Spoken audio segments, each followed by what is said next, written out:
Hello everyone, आप सभी लोगों का आपका अपने इस यूट्यूब चैनल पर स्वागत है। देखो, आज अब हम बात करते हैं सर्कुलर परम्यूटेशन के बारे में। ठीक है। तो अभी तक हम लोगों ने जो परम्यूटेशन पढ़ा, जो हमने पढ़ा लीनियर परम्यूटेशन। ठीक है। एक ही लाइन के ऊपर जैसे मान लो तीन लोगों को बैठाना है। ठीक है। तो इस पर बैठाने के तरीके कितने होते थे? 3 फैक्टोरियल। क्योंकि उसमें कहीं ना कहीं हमें स्टार्टिंग और एंडिंग पॉइंट पता होता था। बट अगर बात की जाए सर्कल की, ठीक है, सर्कल की, तो सर्कल में आप स्टार्टिंग या एंडिंग पॉइंट नहीं बता सकते। जैसे कि देखो, एक तरफ तो मैं बताता हूं आपको linear arrangement arrangement of A B C. ठीक है। और दूसरी तरफ मैं आपको बता रहा हूं सर्कुलर अरेंजमेंट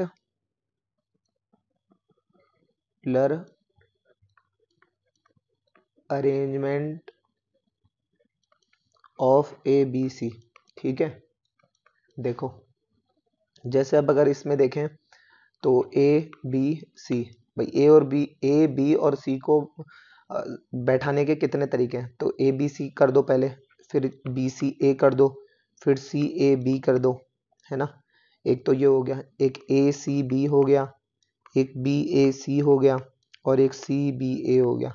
जैसा कि मैंने बताया था 3 फैक्टोरियल, तो एक दूना दो तिया 6, और 6 ही इसके तरीके। आई डोंट थिंक कि अब इसके अलावा और कोई तरीका होता होगा। ठीक है। तो ये 6 तरीके हो गए इसको इस तरीके से इनको अरेंज करने के। ठीक है। That is that is 3 factorial. ठीक है। अच्छा, और जो सारे के सारे क्या है, डिफरेंट तरीके हैं। ठीक है। लेकिन लेकिन लेकिन अब सर्कुलर अरेंजमेंट में हमारे साथ क्या होता है वो देखो एक बार। थोड़ी सी दुविधा है क्या? जैसे मान लो ये सर्कल हो गया, तो अब ए बी और सी को अरेंज करने के लिए ए हो गया, ये बी हो गया, और ये सी हो गया। मान लो यहाँ पे 3 सीट थी, इस जगह पर, इस जगह पर, और एक इस जगह पर। ठीक है। अच्छा, अब एक ने तो ए को इधर बिठाया, एक हो सकता है ए को, वही 3 ही जगह हैं अभी भी। ठीक है। तो ए इधर बिठा दे, बी इधर बिठा दे, और सी इधर बिठा दे। मान लो एक और व्यक्ति है, वो क्या करता है, वो मान लो बी को इधर बिठा दे, ए को इधर बिठा दे, और सी को इधर बिठा दे। ठीक है ना। अपने अपने तरीके हैं, सब अपने अपने तरीके से सोचते हैं, सोचने पर किसी के कोई जोर नहीं है। अच्छा, अब एक चीज अगर देखें अगर आप यहाँ पर, तो ये तीनों जो चीजें हैं ना, ये तीनों बिल्कुल और बिल्कुल सेम है। तीनों क्या है? सेम है। ये अब कैसे सेम है?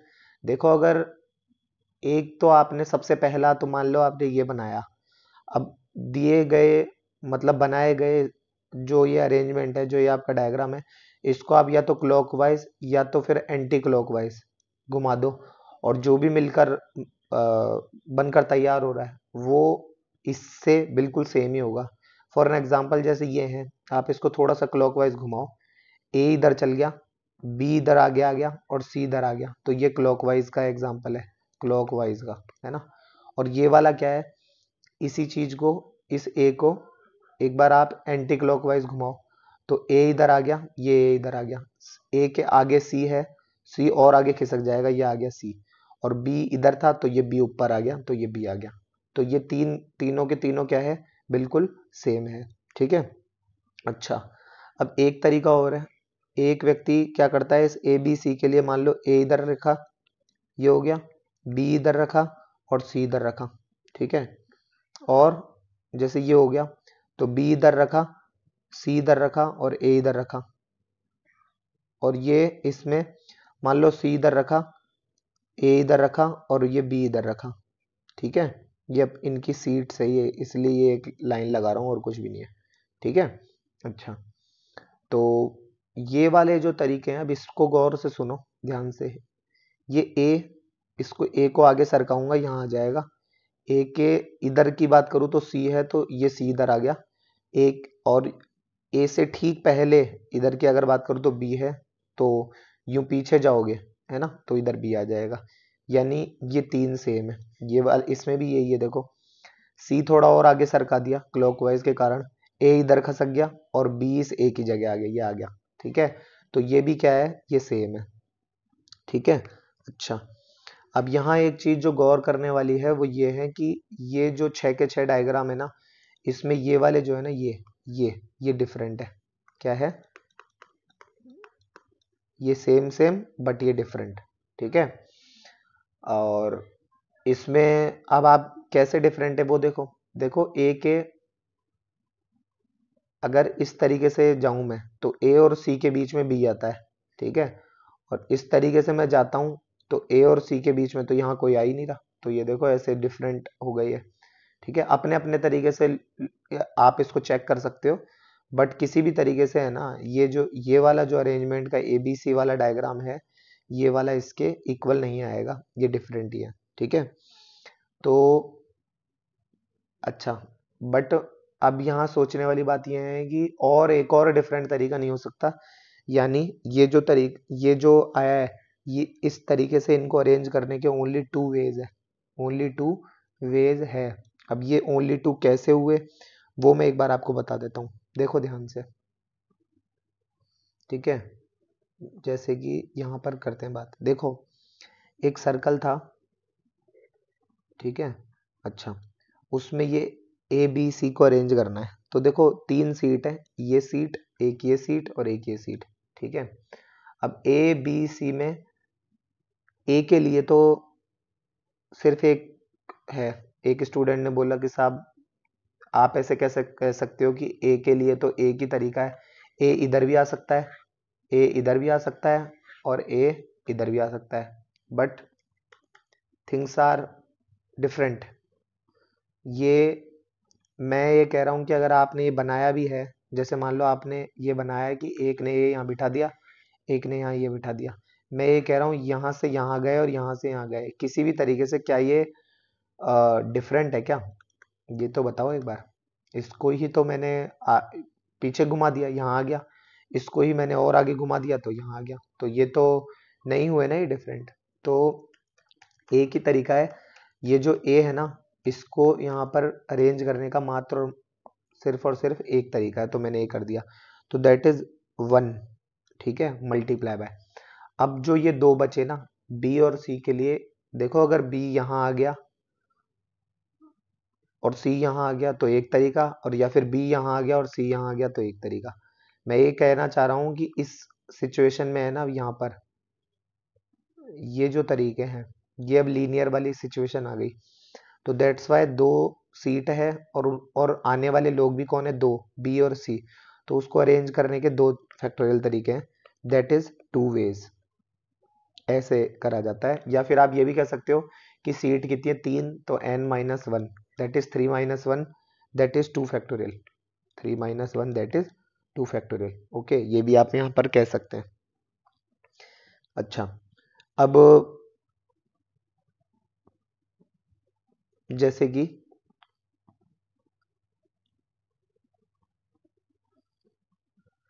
इसी में ही एक और आगे बढ़ते हैं। देखो जैसे मान लो ये हो गया, ये सर्कल हो गया, इसमें 3 जगह हैं, 1 2 और एक ये 3, तो एक ये हो गया, एक है ना, और एक ये 2 और एक ये 3। अब ध्यान से सुनना मैं क्या कह रहा हूँ। देखो यहाँ पर नंबरिंग कर दी, जब नंबरिंग कर देते हैं तो फिर तो सर्कुलर और लीनियर एक ही बात हो जाती है, फिर तो ये लीनियर ही कहलाएगा।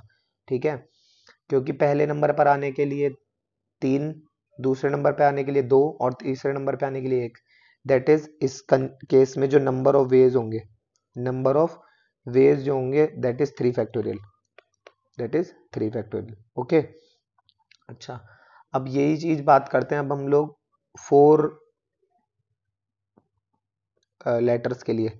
जैसे मान लो 1 2 3 और एक 4 जगह हैं, और ए बी सी डी करके मुझे 4 लोगों को यहाँ पर क्या करना है, अरेंज करना है। तो मान लो एक ए हो गया, ये बी हो गया, ये सी हो गया और ये डी हो गया। ठीक है, 4 लोग हो गए। अब इसके लिए जो नंबर ऑफ वेज आएंगे वो ध्यान से सुनना। देखो किसी भी एक को आप पहले अरेंज कर दोगे तो उसके लिए तो एक ही तरीका है, मल्टीप्लाई बाय। मान लो आपने ए को सबसे पहले लेके आया आप, तो ये पे एक बार के लिए मैं गोला लगा देता हूँ, बचा बी सी और डी। बी यहाँ भी आ सकता है, यहाँ भी आ सकता है, यहाँ भी आ सकता है। तो अब ध्यान से देखोगे अगर आप, तो अब इसके लिए यहाँ पर लीनियर ही सिचुएशन है, ठीक है, ये लीनियर ही है कि इसको थोड़ा सा सीधा कर दोगे तो ये लीनियर ही है, ठीक है।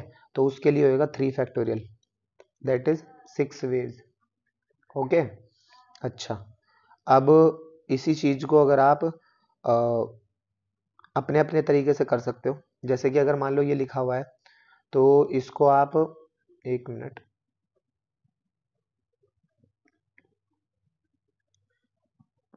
ए, ठीक है, अच्छा। अब अगर इधर देखो अगर आप, तो बी ए सी डी, ये सीट हो गई है ना। एक स्टूडेंट ने बोला सर आपने पहले ए को लेके अगर आप आए तो है ना, जो मैं तो पहले एक बार बी को लेके आऊंगा, तो क्या होगा, तो देखो बी को लाओ चाहे सी को लाओ चाहे डी को लाओ, किसी को भी लेके आओ, बस एक बात याद रखना, ये 4 सीट है, पहला वाला कोई भी आएगा ना तो उसको आप जहां पर भी बिठाओगे which will never different from that you have done before, ठीक है, जो पहले आपने किया है उससे बिल्कुल भी डिफरेंट नहीं होगा ये। मान लो आप बी को लेके आ रहे हो तो बी को आप चाहे यहाँ बिठाओ चाहे यहाँ बिठाओ चाहे यहाँ बिठाओ चाहे यहाँ बिठाओ, मैं उसको घुमाकर इसके जैसा ही बना दूंगा। तो मान लो आपने बी को यहाँ बिठा दिया इसी की तरह, या बी को पहले बिठा दिया, ठीक है, तो अब इसके लिए तो एक तरीका मल्टीप्लाई बाय, अब ए सी डी इनको आने के लिए 3 तरीके ही होंगे, तो दैट इज 3 फैक्टोरियल, तो उसकी वैल्यू हो जाएगी वही 6 वेज ही हो जाएंगे, ठीक है। जैसे मान लो ए, ये बी, ये सी और ये डी, तो अब इसके लिए ये वाला लीनियर हो जाएगा, ये चीज, ठीक है ना, ये मैं बता रहा हूँ, क्लियर, पक्का। अच्छा, अब इस चीज को आगे बढ़ते हैं, देखो ये चीज, ठीक है। तो सर्कुलर परम्यूटेशन में डेफिनेशन क्या है, if we arrange things on closed curve then it is called a circular permutation. अगर क्लोज्ड कर्व में, क्योंकि एक बात याद रखना कहीं आप रट लो सर्कल में, देखो सर्कल में भी अगर नंबरिंग हो जाती है ना तो फिर वो सर्कुलर परम्यूटेशन नहीं रहता, फिर वो लीनियर परम्यूटेशन ही हो जाता है, जैसा कि ये वाला, इसमें नंबरिंग कर दी मैंने, तो ये एग्जाम्पल अब सर्कुलर का नहीं है, नॉट सर्कुलर, ठीक है, this is linear, this is linear not circular, ठीक है ना, ये बात याद रखना। और तो इसलिए अच्छा, और कहीं आप सर्कुलर याद रखो लो और मैं आपको डायग्राम ये दे दूं और बोलूं यहाँ पर 1 2 3 4, अब ये होने को तो ये भी क्लोज है, बट अगर यहाँ पर मैंने नंबरिंग करके दे दी ना सीट्स की, तो फिर आप इसे नंबरिंग कर दी तो ये लीनियर हो जाएगा, नंबरिंग नहीं करी और ओनली क्लोज्ड कर्व है चाहे वो रेक्टेंगल ही हो, तो फिर तब भी वो सर्कुलर परम्यूटेशन ही कहलाएगा, ठीक है। अच्छा, closed curve has no starting and ending points, starting और एंडिंग पॉइंट नहीं होता बिल्कुल। आगे देखो, number of gaps along n things on circle are n, जैसे कि ये हो गया, मान लो 1 2 3, यहाँ पर 3 लोगों को आपने बिठा दिया, ये हो गया, तो इनके बीच में ये जो गैप है ना 1 2 और ये 3, तो 3 ही गैप रहेगा अगर ये 3 है तो, ठीक है ना। अच्छा, उसके बाद देखो आगे, circular permutation is used only one set starting, बिल्कुल, जैसे ये हो गया ए, ए नहीं, मान लो एक सीट यहाँ है, एक यहाँ है और एक यहाँ है, तो इनमें से किसी भी ए बी सी को मुझे अरेंज करना है, चाहे ए यहाँ रखो चाहे यहाँ रखो चाहे यहाँ रखो, मान लो ए यहाँ रख दिया, चाहे यहाँ रख दो चाहे यहाँ रख दो, एक ही तरीका है उसका तो। और बी और सी के लिए बी यहाँ आ सकता है तो बी यहाँ आएगा तो सी यहाँ आ जाएगा, और बी अगर यहाँ आएगा तो सी यहाँ आ जाएगा, यानी दो तरीके हैं, तो दैट इज 2 फैक्टोरियल। तो यानी 2 फैक्टोरियल, यानी आपने देखा कि सर्कुलर परम्यूटेशन जो लगा है वो तो सिर्फ एक बार ही लगा है, इस 1 के लिए ही लगा है, बाकी के लिए तो ये 2 के लिए तो फिर ये लीनियर हो जाता है, राइट। तो ये चीज आपको बिल्कुल ध्यान से देखनी है, ध्यान से समझना है इस चीज को, ठीक है।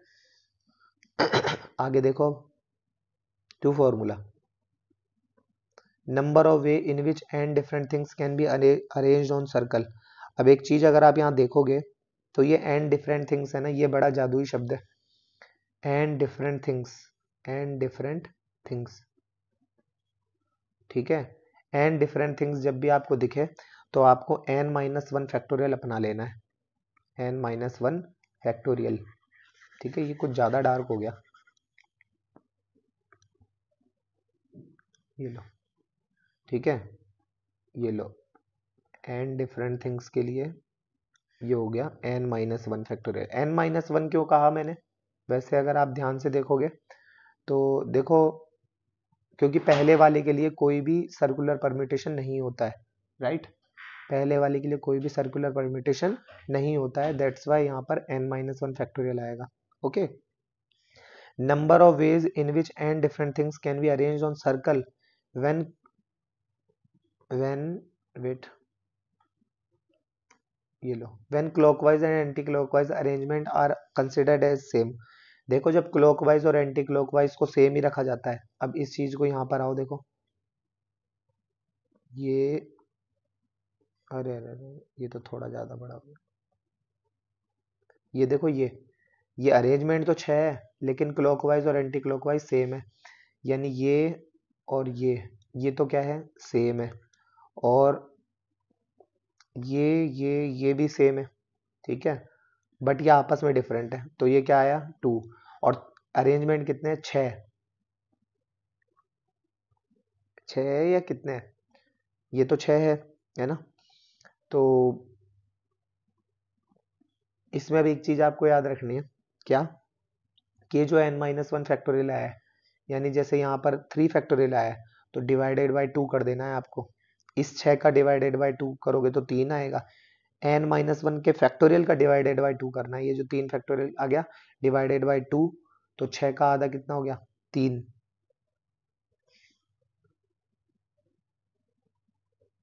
सॉरी,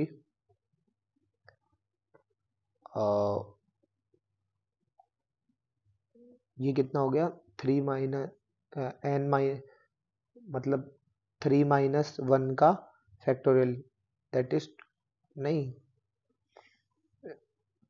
मतलब क्लॉकवाइज और एंटी क्लॉकवाइज को अगर हम सेम ही मानते हैं तो n-1 फैक्टोरियल आप अभी कर रहे थे, उसके समय आप क्या कर रहे थे n-1 फैक्टोरियल के टाइम पे, क्योंकि फर्स्ट वाले के लिए तो ये लीनियर ही हो रहा था, ठीक है।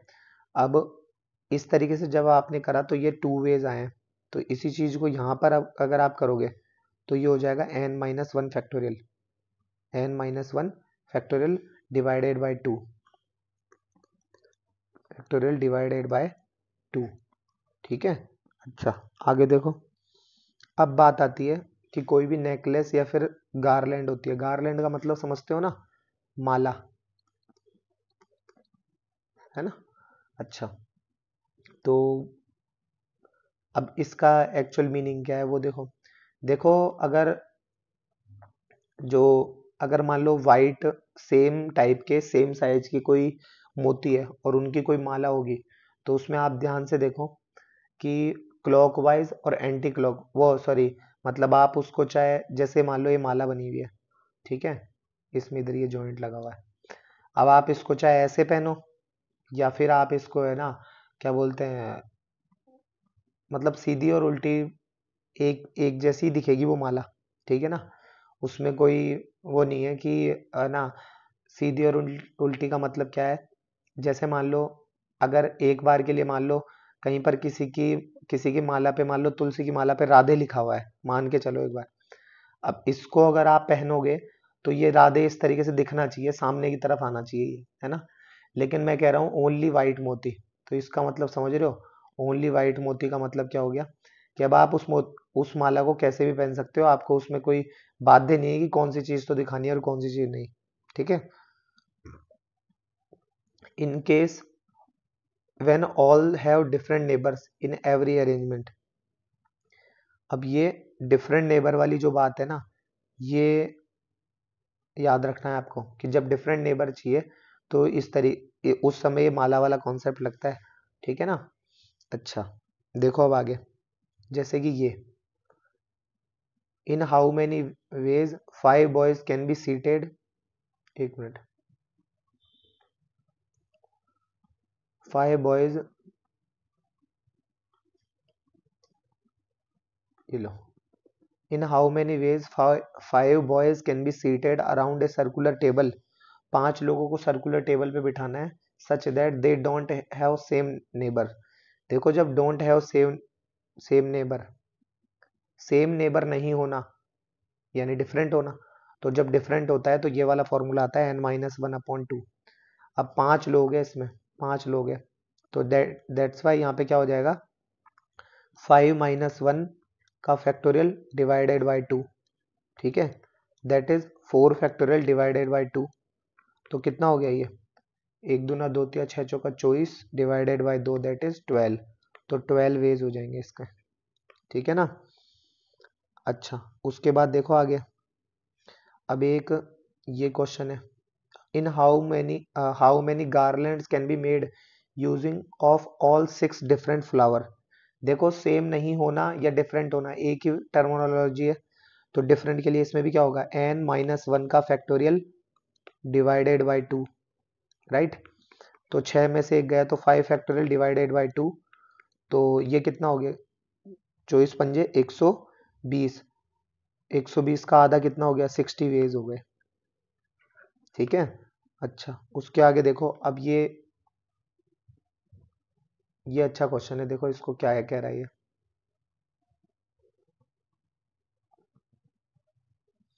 ये कह रहा है कि 2 स्टूडेंट्स, एक minute, 2 students of batch B feel they have some conceptual doubts on circular permutation। ठीक है, Mr. Matthew called them in discussion room and asked them to sit down around a circular table which is surrounded by 13 chairs। ठीक है, पहले तो ये बना दो। देखो तो मैं क्या करता हूं, इसमें एक सर्कुलर टेबल ली हमने, ठीक है। अच्छा उसमें क्या करते हैं, उसमें 13 चेयर बना देते हैं, 13 चेयर बना देते हैं। तो 1 2 3 4 5 6 7 8 9 10 11 12 और ये 13, सही है। अच्छा एक एक चीज सुनना ध्यान से, 13 चेयर है ना सर्कुलर फॉर्म में। मिस्टर मैथ्यू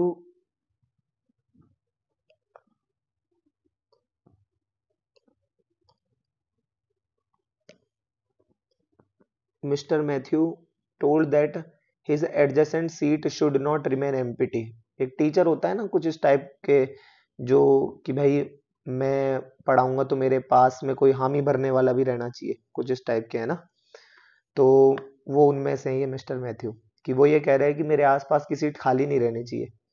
ठीक है, the number of ways in which the students can sit around a table if mister Matthew also seat around a chair. वो भी चेयर पर ही बैठे हैं, मतलब इन 13 चेयर के अराउंड ही बैठे हुए हैं। और वो और हमें जो पता करना है वो पता करना है in which the student can sit around a table, ऐसे नंबर ऑफ वेज जिसमें कि स्टूडेंट्स उस टेबल पर बैठ सकते हैं। स्टूडेंट कितने हैं 10 और चेयर कितनी है 13। तो मैंने एक काम करा, देखना सुनना ध्यान से, मैंने एक काम करा, इनमें से किसी भी एक टेबल पे मिस्टर मैथ्यू को बैठा दो, मिस्टर, ठीक है। अच्छा मैथ्यू एम मृदुल, चलो अब एक चीज देखो, तो इनके लिए तो सबसे पहले मतलब इस पे 13 में से कहीं पे बिठा दो, तो इनके लिए तो सिर्फ एक ही तरीका है, तो मल्टीप्लाई बाय। ठीक है। अच्छा अब हमारे पास कितनी, अब और क्या कह रहा है ये, और ये कह रहा है कि वो ये चाहते हैं कि उनके पास में कोई ना कोई स्टूडेंट बैठे, तो इस पे भी बिठा दिया हमने और इस पे भी बिठा दिया, बराबर। अच्छा तो ये तो फिक्स कर दिया। अब बची कितनी सीट हमारे पास, 13 सीट थी, तो 3 ये बैठ गए, बचे 10 सीट। और स्टूडेंट कितने, एक और एक यहाँ बैठ गया, तो स्टूडेंट बचे 10 में से 8 स्टूडेंट। तो हम एक काम करते हैं 10 सीट पर 8 स्टूडेंट बैठा देते हैं। ठीक है। अच्छा अब अगर आप ध्यान से देखोगे तो ये वाली जो ये सिचुएशन है,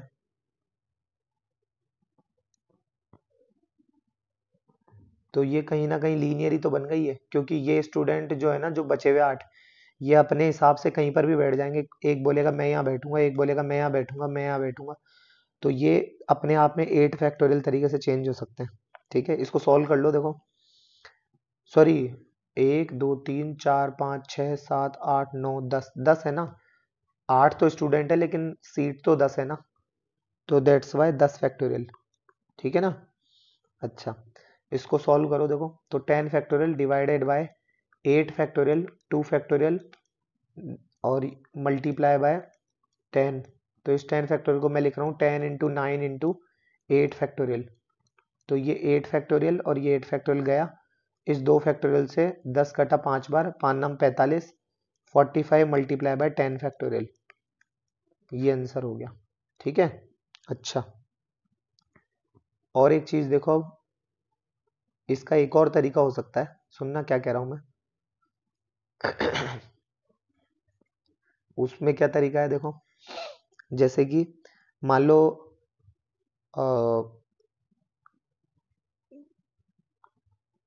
अगर 10 सीट में से 2 को कंफर्म कर दो, 10 सीट में से 2 को कंफर्म कर दो, क्योंकि उसका तरीका एक ही है। ठीक है, 2 को फिक्स कर दिया मैंने, तो ये हो गया 1 मल्टीप्लाई बाय 10 C2। 10 सीट में से 2 की जगह फिक्स कर दी मैंने। ठीक है, कि वो यहाँ और यहाँ ही बैठेंगे। अब ये दो अपने आप में, ये जैसे मान लो एक यहाँ है एक यहाँ है, ये दो अपने आप में 2 फैक्टोरियल तरीके से चेंज हो सकते हैं। तो multiply by 2 factorial multiply bye, अब जो बचे हुए 8 बच्चे हैं वो भी वही 10 सीट में से 8 पर उनको बिठाना है, और वो अपने आप को 8 फैक्टोरियल तरीके से चेंज कर सकते हैं, मतलब अरेंज कर सकते हैं। इसको सॉल्व करो। देखो 10 factorial upon 2 factorial 8 factorial multiply bye 2 factorial multiply bye 10 factorial upon 8 factorial 2 factorial और मल्टीप्लाई बाय 8 फैक्टोरियल। ठीक है, ये 8 ये 8 ये 8 8 गया, ये 8 से कटा, ये 2 और 2 तो कट गया, 8 से कटा, इसका 9 और 10 बचा, 8 फैक्टोरियल कट गया, और 2 से ये 10 कटा 5 बार, 5 9 जा 45 मल्टीप्लाई बाय 10 फैक्टोरियल। तो इससे भी यही आंसर आएगा जो इससे आया है। ठीक है, तो नॉट ए डिफरेंट थिंग, आप अपने हिसाब से जो आपको मेथड इजी लगे या जो समझ में आए आप उसको अपना सकते हैं। ठीक है, उसके बाद देखो आगे। अब ये क्या कह रहा है, there are 20% among whom are 2 brothers, 2 भाई है उसमें से। ठीक है, find the number of way in which we can arrange them around a circle so that there is exactly 1% between the 2 brothers. एक बार ये देखो, मान लो वो 20 जो पर्सन है उसमें से ए बी नाम के 2 भाई है, और बचे हुए 18 लोग कोई और है। वो किसी के कुछ लगते होंगे, नहीं लगते होंगे, तो नहीं भी लगते होंगे।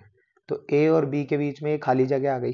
ठीक है, इसमें अब ये जो 18 लोग हैं, ये 2 तो ये खुद ही हो गए 20 में से।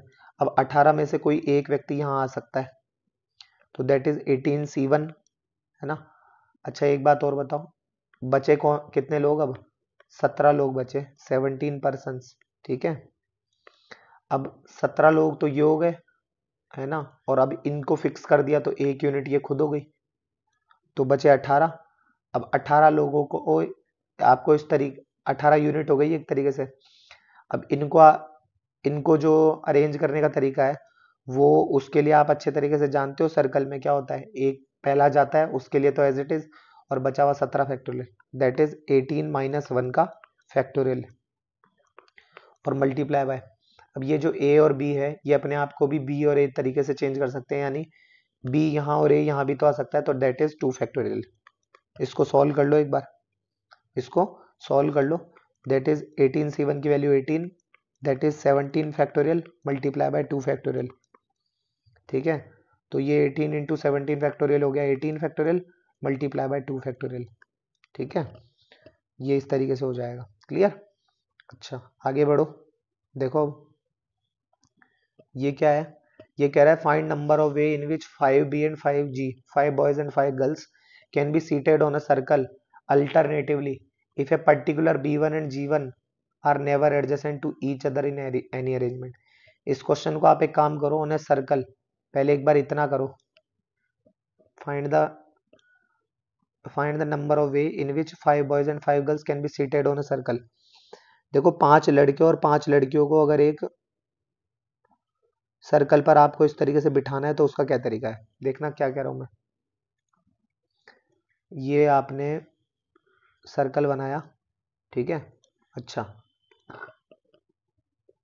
तो 1 2 3 4 और ये 5, ठीक है। B1 B2 B3 B4 और ये B5 बराबर। अच्छा, अब इसके लिए आप अच्छे तरीके से जानते हो कि पहले B1 के लिए तो जो है वो मतलब B1 के लिए तो फर्स्ट वाले B1 के लिए तो एक ही तरीका था और बाकी के लिए फिर 4 तरीके। तो 5 - 1 का फैक्टोरियल आ गया ये तो एज इट इज बराबर। अच्छा, उसके बाद अब जो गर्ल्स है ये कह रहा है can be seated on a circle alternatively, है ना। यहाँ पर करो इसको अल्टरनेटिवली, तो यानी यहाँ पर एक लड़की आएगी, यहाँ पर एक, यहाँ पर एक, यहाँ पर एक और यहाँ पर एक।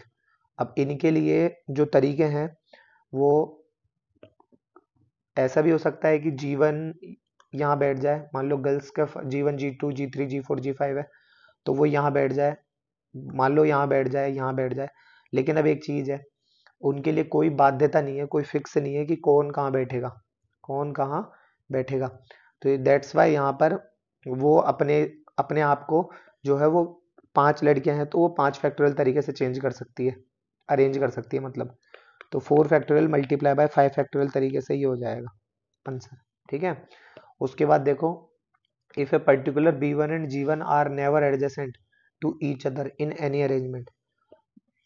अब इस तरीके से अरेंजमेंट करना है कि B1 और G1 जो है वो are never adjacent. Never adjacent का मतलब क्या हो गया कि वो कॉमन नहीं होनी चाहिए। कॉमन मतलब देखो, जैसे कि मान लो ये सर्कल बना दिया, ठीक है। अब इसमें क्या करना है कि मान लो वही चीजें हैं B1 B2 B3 B4 और ये B5, ठीक है। अच्छा, अब 5 जगह थी, 1 2 3 4 और ये 5। लेकिन अभी इसमें एक सोचने वाली बात क्या है, वो ये है कि B1 and G1 are not never adjacent to each other, है ना। एडजेसेंट का मतलब होता है एकदम पास पास। तो यानी G1 B1 अगर यहाँ बैठा है तो G1 ना तो यहाँ बैठेगा और ना ही G1 यहाँ बैठेगा, यानी हमारे पास यहाँ भी बैठ सकता है, यहाँ भी बैठ सकता है और यहाँ भी बैठ सकता है, राइट। यहाँ तीनों जगह बैठ सकता है। तो सबसे पहले तो जो ये 5 लड़कियां हैं, 5 लड़ ये जो 5 लड़के हैं इसके तो क्या हो गया, 5 - 1 का फैक्टोरियल लड़के हैं उसके लिए तो सही है ना। इनको तो इस तरीके से बिठा दिया। और G1 जो है ना वो 3 में से कोई एक जगह बैठेगा पहले तो मल्टीप्लाई बाय 3C1, ठीक है। इसका एक ही तरीका है तो मल्टीप्लाई बाय 1, ठीक है। अच्छा, एक मान लो G1 यहाँ बैठ गया, अब जगह कितनी है, 1 2 ये 3 खुद और ये 4, क्योंकि G1 के अलावा और लोग बैठेंगे G2 G3 G4 G5 और गर्ल्स बैठेगी बची हुई 4, है ना। G1 तो यहाँ आ गया, तो 4 जगह हैं और 4 ही लड़के हैं तो वो अपने आप को अरेंज करेगी 4 फैक्टोरियल तरीके से, ठीक है। तो that is 4 factorial multiply by 3C1 की value 3 multiply by 1 as it is, और ये हो गया मल्टीप्लाई बाय 4 फैक्टोरियल। इसकी वैल्यू आप निकालना जानते हो, this will your final answer, okay. उसके बाद में अब ये आप होमवर्क में ट्राई कर सकते हो। Find the number of way in which 8 distinct flowers can be strung form a garland so that 4 particular flower are never separated। 4 particular flower are never separated, ठीक है। बहुत इंपॉर्टेंट चीज फ्लावर्स, ठीक है। अच्छा, उसके बाद एक ये वाला आप ट्राई कर सकते हो। 4 red roses and 3 sunflowers are provided to 4 garland using all। find number of ways if first है ऑल फ्लावर्स आर डिफरेंट और इफ फ्लावर्स आर आइडेंटिकल। ठीक है, ये भी आप होमवर्क में ट्राई करना। ठीक है, उसके बाद देखो आगे, ये some couples participated in mixed doubles badminton tournament. ठीक है, मिक्स्ड डबल कह रहा है, यानी कहीं ना कहीं इसमें से पेयर की सी स्मेल आ रही है अपनों को। ठीक है, तो ये एक तरीके से हिंट है ये इसकी। ठीक है, कि पेयर ऑफ जो है शूज होंगे इसके। Some couple participate in this badminton tournament. ठीक है, इफ शूज क्या मतलब लोग, if the number of matches played so that the couple played in a match is 840 then the total number of person who participated in the tournament is. ठीक है, ये भी आप होमवर्क में ट्राई करके आना। ठीक है, इतना ही आज के लिए। ठीक है, बाकी मिलेंगे फिर हम लोग नेक्स्ट लेक्चर में। ओके, धन्यवाद।